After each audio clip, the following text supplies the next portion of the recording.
Hello guys, একটা নতুন infrared solar নিয়ে চলে আসলাম। দেখেন যে একটা ইন্ডাকশন আর ইনফ্রারেড বোঝানোর জন্য এই ভিডিওটা নিয়ে চলে আসলাম। এটা হচ্ছে ইনফ্রারেড সোলার। এটা গরম হয় সব ধরনের পাত্র সাপোর্ট নেবে। আর যেগুলো ইন্ডাকশন চুলা বলে সেগুলো এরম আছে ম্যাগনেটিং কয়েল। এই কয়েলে পরে হাত দিলেও গরম হবে না, শুধু পাত্রটাই গরম হবে। এগুলো হচ্ছে বলে ইন্ডাকশন চুলার কয়েল এগুলো।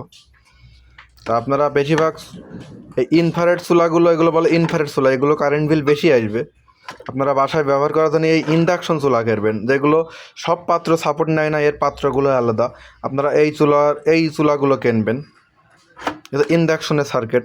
এগুলো আপনার কারেন্ট বিল, এটা যদি মাসে 200 টাকা আসে, এটা আপনার 100 টাকা বিল আসবে। আপনি এই জন্যই সবাই বাসার ইন্ডাকশন কিনবেন, ইনফ্রারেড চুলা কিনবেন না, এরকম হিটার জাতীয় যেগুলো গ্লাসময় লাল হয় এইগুলো কিনবেন না।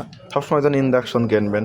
তো আমার এই ভিডিও যদি ভালো লাগে, নতুন নতুন ভিডিও পেতে হলে লাইক সাবস্ক্রাইব করে রাখেন। আল্লাহ হাফেজ।